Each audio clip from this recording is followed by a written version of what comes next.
The manufacturer of the EpiPen has inadvertently become the face of pharmaceutical and corporate greed almost overnight as a result of both the massive raise in the price of that product, and then as people in the media have begun to do more digging into this corporation, its CEO, and its CEO's past, it's just gotten dirtier and dirtier. So there's multiple layers to this, but let's start off with the one that's getting the most press attention. Since acquiring rights to the product, the EpiPen, back in 2007, when a 2-pack sold for about $100, Mylan, the corporation in question, has relentlessly raised its price to more than $600 now. That's 9 years. You might think, oh, inflation. No, that doesn't take care of it. And so if this is something that theoretically might be necessary to save your life, to control an allergic reaction or something like that, the difference between $100 and $600, that could be pretty major for a lot of American families. Now you might say, okay, there's got to be some explanation. Maybe the ingredients are more rare, or maybe there's research and development, but it turns out that none of that actually checks out when you look into the facts. The manufacturing cost is essentially pennies per device, and the active ingredient, epinephrine, is a generic drug that has been in use for decades, so the company isn't working down any research and development costs. But there is an explanation as to why they're currently able to raise the price. Because you might think, okay, Mylan raises the price, then people just buy epinephrine injectors from some other company, but they don't even have that option anymore. Its main competitor, a product made by Sanofi, was taken off the market last year because of manufacturing defects. Another potential rival from the generics company Teva hasn't yet won approval from the Food and Drug Administration.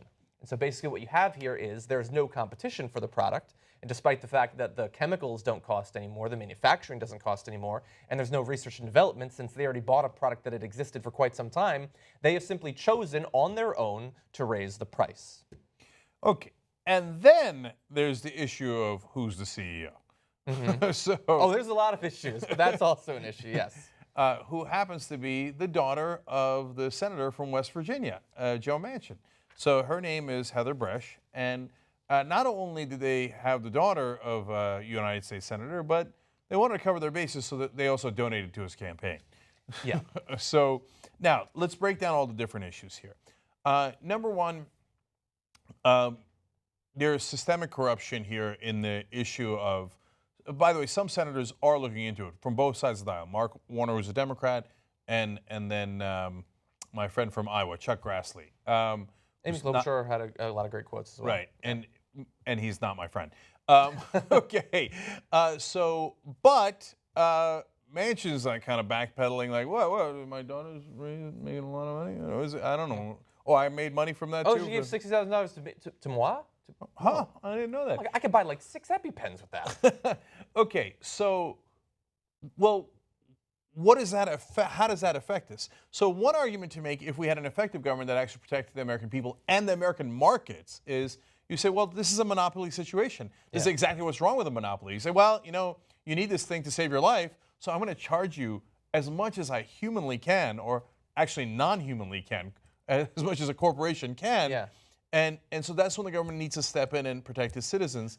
And like I said, markets, because free markets do not, like, monopolies sometimes arise out of free markets, but then kill free markets. So that is why, in order to protect free markets, go all the way back to Reed Adam Smith. You have to make sure that people don't have, certain corporations don't have monopolies. Yeah. So now, there's a lot of complicating factors here, including how we've set up our insane drug laws, partly because of the lobby of the drug companies and the patents and how much they're protected. Yeah. And again, the FDA having to approve things. We understand all that, right? Okay, but now let's move to what I think is actually even a larger issue in this particular case. People getting upset at Mylan as if like they are run by evil people. Mm-hmm. And I just want to correct that. I guess this is a weird defense of Mylan, the executives of Mylan. They have a fiduciary responsibility to make every nickel they can. They're not supposed to give a damn about your life. So if you can't afford it and you die, but they made an extra $1, that's what they have to do. They're a corporation whose legal responsibility is maximize profit. Yeah. Don't give a damn about anything else. And if you do, you'll be fired and replaced by a CEO who will make that extra $1. So obviously there's two sides of this. One is the CEOs are not particularly evil. They're not doing this because, like, how can we hurt the people, right? At the same Yeah, time, they're still choosing to go into that business. no, but what it is that the system is amoral, and that's more dangerous. What we have done, and this is a choice we made because corporations are a legal fiction. God didn't create them. Evolution didn't create them. We created them, okay? So, into the law, we have written that they must maximize profit no matter what. We put no check on that. And then we said, by the way, you can also go ahead and bribe our politicians, and we'll call it campaign contributions and lobbying. So go and crush us. We've built these robots and programmed them to not have morality. And then we turn around and get outraged like, oh my God, they have no morals. Yeah, no shit, Sherlock. I think you're being too nice. I mean, look, we're choosing that okay, we're going to create these organizations, we're going to staff them with people, and they're not just, yeah, do whatever you want. They have the goal, and the goal is to make money. But we understand the cost of making money, and those costs are borne by people who don't profit from the corporation. So I would say you're being too nice by calling them amoral. I think that they are clearly immoral. No, but they are definitely amoral because they're indifferent to morality. It's a machine. Yeah, It's but I would say asking that if your very quest puts the acquisition of money ahead of the interests of people, especially when it comes to medicine, that seems immoral. No, it seems immoral to you. Okay, well, I know. You but have a just good point, last regardless thing. of the words. Yeah, it seems immoral to you from your human perspective, okay? But the reality is, they're not. This is what I'm trying to get across to people. Corporations are not humans. They don't have the same morality as we do. They are legally built machines, robots, which we programmed to destroy us. Okay. Now they're not. Their intention is not to destroy us. Their intention is to maximize profit. Yes. But we have said to them, there's no brakes in this car. So go ahead and maximize the profit any way you want. And then we're surprised when they do things that we consider immoral. We're like, oh my God, that thing that we programmed to not have any morals and to crush us if it needed to make an extra dollar, crushed us to make an extra dollar. Wow, I couldn't have seen that coming. Well, I've been telling you on the program for 14 years, I can see it coming. Yeah. So if you want to protect free markets, you want to protect capitalism, you want to protect democracy, you have to put a check on public corporations. Doesn't mean you have to kill them. It doesn't mean you have to get rid of them. But we get to decide what rights they have and don't have and what responsibilities they have and don't have. Don't put a goddamn brake in the car. Imagine if we built cars with no brakes. We're like, oh, it's fine. Ah! Oh, my God. If they can make more money, that's what car companies will do, not put the brakes in. What? There was a car crash every single day with every single car? Yeah. Right. By the way, of course, in the past, we did not require seatbelts. So the companies, in order to save an extra couple of dollars, did not put seatbelts in. After the government required it, thank you, Ralph Nader, by the way. Exactly, yes. We saved millions of lives. Millions of lives on seatbelt alone. And some people still don't want to wear them. And those car companies in the beginning were like, no, it's going to cost me $2.75 extra. I'm not going to do it. And then we made them do it. They're like, all right, so what? We made $2.75 less per car, and it turns out we saved millions of lives. That's what the government's supposed to do. Look out for us. They're supposed to be our representatives. It also turns out that when someone doesn't die in a fiery wreck in one of your cars, a couple years later they could buy another one. It's probably a good idea from a business sense. But look, there's a couple of other layers of how dirty this corporation is, so I want to quickly run through some of them. To what you were saying about the fact that it's a life-saving drug. So Heather Bresch, the CEO, she specifically said to a group of Wall Street analysts, it's a life-saving drug. I think that you can see it falls as not an expensive product. How much do you value your 5-year-old's life, after all? Even though, of course, they could make it at a profit back when it was $100. Speaking of profit, Mylan recorded $847 million in net income last year on sales of $9.4 billion. The EpiPen was a significant contributor with sales of $1 billion. That was before the quintupling of the price of the product. So they were doing just fine profit-wise prior to that. But there's more to it. This company is also a great example of one of the corporations taking advantage of corporate inversion rules where they become international despite nothing actually changing. Mylan's 2014 inversion deal involved its buying a generics manufacturer from Abbott Laboratories and reincorporating in the Netherlands, the subsidiary's home. Nothing else changed. Mylan's operational headquarters remained in Pennsylvania, and its main workforce didn't relocate.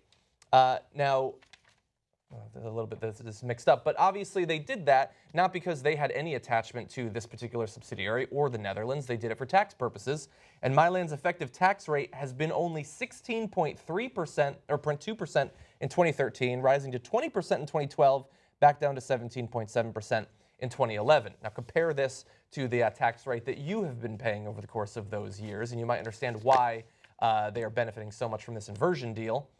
The CEO, Heather Bresch, she talked about this as simply a necessary evil. Again, you know, the fiduciary requirement that they have. She told the New York Times, saying, you can't maintain competitiveness by staying at a competitive disadvantage. I mean, you just can't. The Times said that she made the decision reluctantly to invert, and she genuinely seemed to mean it.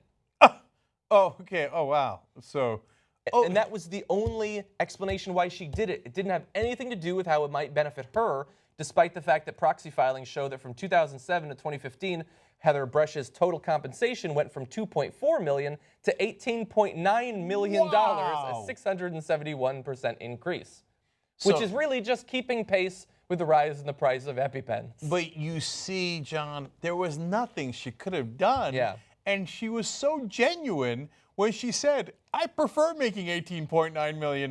That's true. She does. What's she going to do? Now, there's actually another layer. Not just the fact that she is related to Joe Manchin, although that's going to play into this as well. There's two more layers of dirtiness. One, in 2008, Mylan's reported spending on lobbying went from $270,000 to $1.2 million. I wonder how they've benefited from that and how they will continue to. But more importantly, when it comes to Heather Bresch, because she, her salary went up by 700%, her compensation, which has to imply that she has got to be the best of the best. Nobody is better. Although a 2008 inquiry found that Bresch didn't even complete the coursework for her MBA granted by West Virginia University, which might have something to do with the fact that the school had received a $20 million donation from Mylan chairman Mylan in 2003. The former Mylan consultant and lobbyist had gone to high school with Bresch, the daughter of West Virginia Senator Joe Manchin, and was a longtime family friend. And so to help them out, to help maybe get her degree, $20 million, that's the company's money. If you're a shareholder and you find out that they just threw $20 million at this school so that she can get her MBA despite the fact that she's not willing to put in the work, what is this, George W. Bush? How pissed off should you be? And then they have to raise the price of this product to make up for all the useless lobbying they're doing just to benefit their own employees? Well, which of course is quite useful to them. Oh, certainly, yes. So because they care a lot about the corporate profits, but they care more about their own personal profits. And it's easy to manipulate the system to advantage those. But look, I'm a believer in human nature. So whether you like human nature or not is irrelevant. It still exists. And are people generally greedy? Oh, of course! I know that the communists and the libertarians tell me that everything will magically work out at the end if you take away all the rules. But it turns out that's not really how human nature works. If you take away the rules, people just grab as much as they possibly can, and they create corporations that'll even grab things in a more efficient and methodical and sometimes maniacal way. So here they increased corporate profits. They lowered their own taxes. Inversion is unbelievable. It's a total loophole. And what it does is it transfers the taxes that we all have to pay away from the corporations and their executives ultimately onto you. You got to pay higher payroll taxes to make up for it. You've got to pay higher percentage of taxes overall. So they're robbing from us to pay themselves. Yeah. Why? Because we let them buy our politicians and spend the $1.2 million lobbying, give the campaign contributions, and the Supreme Court said, there's not even an appearance of corruption here. Preposterous. And then every once in a while we'll find a scapegoat like Martin Shkreli, who is a genuinely bad guy, and then we'll all go, oh, it's his fault and he's a bad guy. Yeah, it's his fault. But you know what? The other companies do it on an industrial scale. Yeah. He was just a clown who trolled people and got caught and did not have enough political influence behind him to be able to protect his antics, right? So when these companies do it on a bigger scale, you have to understand it's not just as dangerous, it's more dangerous, and they're doing it every day. The only question that remains is, are we going to let them get away with it? And that's not grab your pitchforks, etc. Let's go rush down to West Virginia or the Netherlands, perhaps. Yeah. where they aren't, right? No, that means stop them from bribing our politicians. Yeah. And then maybe we could write reasonable laws where we say corporations should care a lot about maximizing profit, and that should be maybe even a primary concern. But there should also be other concerns and other checks to make sure that they don't destroy the citizens they're supposed to be serving. Wolf-pack.com. Help keep TYT independent by becoming a member. TYTnetwork.com/join.